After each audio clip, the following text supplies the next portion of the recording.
বাংলাদেশের ক্রিকেটে এক আনন্দ ঘন অধ্যায় লেখা হলো দুই ভিন্ন ফরম্যাটের দুই ম্যাচ জয় দিয়ে। কলম্বোয় নারী ওয়ানডে বিশ্বকাপে পাকিস্তানকে হারিয়ে শুভ সূচনা করলো বাংলাদেশের মেয়েরা। অন্যদিকে দুবাইতে আফগানিস্তানের বিপক্ষে রোমাঞ্চকর ম্যাচে ছেলেরা করলো দারুণ এক প্রত্যাবর্তন।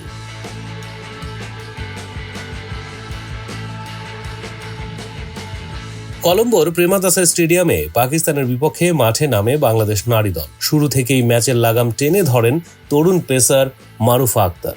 বল হাতে প্রথম ওভারেই পাকিস্তানের দুই ব্যাটারকে ফেরত পাঠিয়ে দেন তিনি। পাকিস্তান তখনই যেন বুঝে গিয়েছিল আজকের দিনটা তাদের নয়। ইনিংস জুড়ে আর কোনোভাবে নিজেদের গুছিয়ে নিতে পারেনি তারা। মাঝে মুনিবা আলী ও রামিন শামীম একটু প্রতিরোধের চেষ্টা করলেও তাতে বাধা হয়ে দাঁড়ান নাহিদা আক্তার। পরপর দুই ব্যাটারকে ফিরিয়ে আবারও চাপে ফেলে দেন পাকিস্তানকে।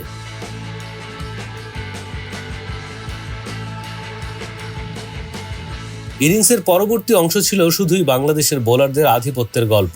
একের পর এক উইকেট হারিয়ে পাকিস্তান থেমে যায় 129 রানে। মারুফার দুর্দান্ত স্পেলের পাশাপাশি নাহিদা ও স্বর্ণা আক্তারের বোলিং যেন পাকিস্তানি ব্যাটাররা দিশেহারা হয়ে পড়ে।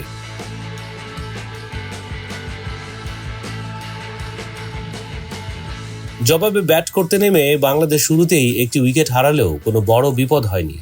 ওপেনার ফারজানার ফেরার পর রুবিয়া হায়দার ও নিগার সুলতানা একটু একটু করে গড়তে থাকে ইনিংসের ভিড়। নিগার ফিরে গেলেও রুবিয়া নিজের ব্যাটিং দৃঢ়তায় তুলে নেন হাফ সেঞ্চুরি। তার সঙ্গে সুবহানা মুস্তারির হিসেবি ব্যাটিং সহজেই জয় নিশ্চিত করে বাংলাদেশ। 7 উইকেটে পাওয়া এই জয়ে দুর্দান্ত এক সূচনা পেল বাংলাদেশ নারী দল। সামনে অপেক্ষায় শক্ত প্রতিপক্ষ ইংল্যান্ড।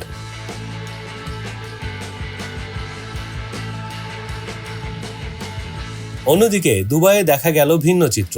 আফগানিস্তানের বিপক্ষে টি-20 সিরিজের প্রথম ম্যাচে বাংলাদেশের শুরুটা ছিল স্বপ্নের মতো। ওপেনার তানজিদ হাসান ও পারভেজ হোসেন ইমন গড়েন 100 রানের জুটি। দুজনেই খেলেন 50 রানের ইনিংস। মনে হচ্ছিল জয় কেবলই সময়ের ব্যাপার।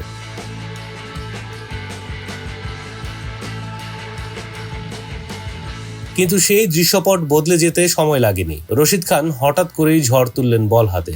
এক ওভারে ফিরিয়ে দিলেন সাইফ হাসান ও তানজিদকে। পরের ওভারে বাংলাদেশের অধিনায়ক জাকির আলীও ফেরেন, এরপর শামীম হোসেন। গত বছর এই আফগানদের বিপক্ষেই শারজাতে এমন অবস্থায় ভেঙে পড়েছিল পুরো দল। সেই একই রকম ধস নেমে এসেছে আজও। 9 রানের ব্যবধানে 6 উইকেট পড়ে যায়। চোখের পলকে স্কোরবোর্ড হয়ে যায় 109 থেকে 118। কিন্তু এখানেই আসে গল্পের নতুন মোড়। উইকেটে ছিলেন নুরুল হাসান সোহান ও রিশাদ হোসেন। দুজনে ঠিক করলেন এবার সেই পুরনো ভুল আর হবে না। ছক্কার বাউন্ডারিতে দ্রুত গড়েন 35 রানের জুটি মাত্র 18 বলে। শেষ দিকে ওমর জায়ের ওভারে নুরুল মারেন পরপর 2টি ছক্কা, রিশাদ মারেন এক দৃষ্টিনন্দন বাউন্ডারি। 19তম ওভারে জয় তুলে নেয় বাংলাদেশ। এর আগে আফগানিস্তান ব্যাটিংয়ে নেমে শুরুতে কিছুটা চাপে পড়লেও শেষ দিকে মোহাম্মদ নবীর 38 এবং শরীফ উদ্দিনের 17 রানে ভর করে 20 ওভারে 151 রান তোলে তারা। বাংলাদেশের হয়ে তানজিদ সাকিব ও রিশাদ হোসেন নেন 2টি করে উইকেট। নাসুম ও মোস্তাফিজ পান 1টি করে উইকেট। এই নাটকীয় জয়ে বাংলাদেশ পুরুষ দল সিরিজে এগিয়ে গেল 1-0-তে। পরবর্তী ম্যাচ শুক্রবার। তবে ম্যাচ শেষে স্কোরবোর্ডের ভাষা শুধু জয় দেখায়, কিন্তু এই দুই ম্যাচের গল্প একেবারেই আলাদা। এটাতে পরিকল্পনা, আধিপত্য আর নিখুঁত প্রয়োগের জয়। একটাতে পরিকল্পনা, আধিপত্য, নিখুঁত প্রয়োগের জয়, অন্যটায় নাটক, ভরাডুবির শঙ্কা আর শেষ মুহূর্তে রুদ্ধশ্বাস প্রত্যাবর্তন। দুই ম্যাচই বাংলাদেশ দেখিয়ে দিল হার মানার আগে তারা লড়তে জানে, ভাঙনের মুখ থেকেও জিততে জানে।